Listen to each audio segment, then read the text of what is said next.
નમસ્કાર. ચાલો આજે કર્મયોગી પોર્ટલ પર મળતી રજાઓ વિશે જાણીએ. આ એક એવી ગાઈડ છે જે રજાના નિયમો અને એના ફાયદાઓને સમજવામાં ખૂબ જ મદદરૂપ થશે. તો ચાલો શરૂ કરીએ. જો આપણી જે રજાઓ છે એના લાભોને મુખ્યત્વે 4 ભાગમાં વહેંચી શકાય છે. સામાન્ય રજાઓ, આરોગ્ય સંબંધિત રજાઓ, પરિવાર માટેની રજાઓ અને અમુક ખાસ સંજોગો માટેની રજાઓ. આપણે આ 4 મુખ્ય આધારસ્તંભોને વિગતવાર સમજીશું. તો સૌથી પહેલાં ચલો એ રજાઓથી શરૂઆત કરીએ જેનો આપણે લગભગ રોજબરોજના જીવનમાં ઉપયોગ કરતા હોઈએ છીએ અને જેના વિશે દરેક કર્મચારીને ખબર હોવી જ જોઈએ. આમાં પહેલી આવે છે કેઝ્યુઅલ લીવ, એટલે કે આપણી સીએલ. આ રજાઓ કોઈ નાના મોટા અંગત કામ માટે કે પછી અચાનક કોઈ જરૂરિયાત ઊભી થાય ને બસ એના માટે જ હોય છે. હા, તો આખા વર્ષ દરમિયાન દરેક કર્મચારીને કુલ 12 કેઝ્યુઅલ રજાઓ મળે છે.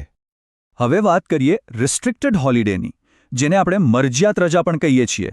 આમાં કેવું હોય કે સરકાર એક લિસ્ટ બહાર પાડે અને એમાંથી આપણે પોતાની પસંદગી મુજબની રજાઓ લઈ શકીએ, એટલે થોડી ફ્લેક્સિબિલિટી મળી રહે. અને હવે આવે છે અર્ન્ડ લીવ, એટલે કે પ્રાપ્ત રજા. આનું નામ જ બતાવે છે કે આ રજા આપણે અર્ન કરીએ છીએ. જેમ જેમ નોકરીમાં સમય જાય તેમ તેમ આ રજા ખાતામાં જમા થતી રહે છે. લાંબા વેકેશનનું પ્લાનિંગ કરવું હોય તો આ બેસ્ટ છે. એનું ગણિત પણ બહુ સિમ્પલ છે. દર મહિને 2.5 રજાઓ જમા થાય, જે આખા વર્ષના અંતે મળીને કુલ 30 રજાઓ થઈ જાય છે. સારું, તો હવે આપણે બીજા વિભાગ તરફ જઈએ, કારણ કે સ્વાસ્થ્ય સૌથી પહેલાં આવે છે અને એના માટે પણ સિસ્ટમમાં ખાસ જોગવાઈઓ કરેલી છે. આ છે હાફ પે લીવ, એટલે કે અર્ધ પગારી રજા. જો કોઈ લાંબી બીમારી આવે તો એવા સમયે સપોર્ટ માટે દર વર્ષે 20 અર્ધપગારી રજાઓ આપણા ખાતામાં જમા થાય છે. અને આમાં એક બહુ જ સારી સુવિધા છે, જેને કોમ્યુટેડ લીવ કહેવાય.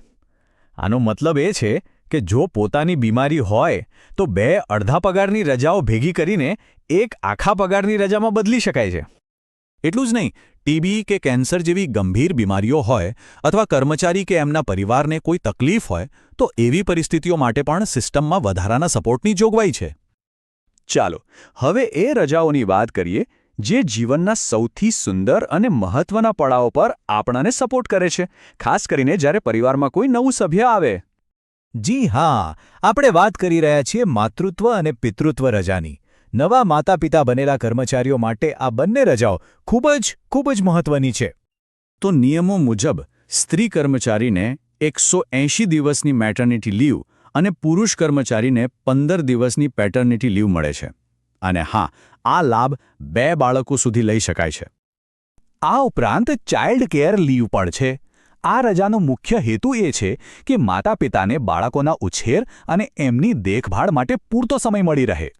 અને હવે આપણે આવી ગયા છીએ આપણા છેલ્લા વિભાગ પર. આમાં એવી રજાઓ છે જે કદાચ વારંવાર ઉપયોગમાં ન આવે, પણ જ્યારે જરૂર પડે ત્યારે બહુ જ કામની હોય છે. જુઓ, આમાં ફરજ સંબંધિત રજાઓ આવે, જેમ કે બદલી થાય ત્યારે નવી જગ્યાએ જોડાવા માટે સમય મળે. કોઈ સરકારી કામ માટે બહાર જવાનું હોય તો એને ઓન ડ્યુટી ગણવામાં આવે છે અને હેડક્વાર્ટર છોડવા માટે પણ મંજૂરી લેવી પડે છે. આ સિવાય પણ ઘણી બધી ખાસ રજાઓ છે, જેમ કે આગળ ભણવા માટે સ્ટડી લીવ, કોઈ અસાધારણ સંજોગોમાં એક્સ્ટ્રા ઓર્ડિનરી લીવ અને હા, ટ્રેકિંગ જેવી પ્રવૃત્તિઓ માટે પણ રજાની જોગવાઈ છે. તો આટલી બધી માહિતી પછી આમાંથી મુખ્ય મુદ્દાઓ કયા છે જે આપણે યાદ રાખવા જોઈએ? ચાલો એક ઝડપી નજર કરી લઈએ. એક વાત ખાસ ધ્યાનમાં રાખવી જરૂરી છે. અહીં આપેલી બધી માહિતી માર્ગદર્શન માટે છે. કોઈપણ સત્તાવાર નિર્ણય લેતા પહેલાં હંમેશા ગુજરાત મુલ્કી સેવાના નિયમોને જ જોવા, કારણ કે એ જ અંતિમ ગણાશે.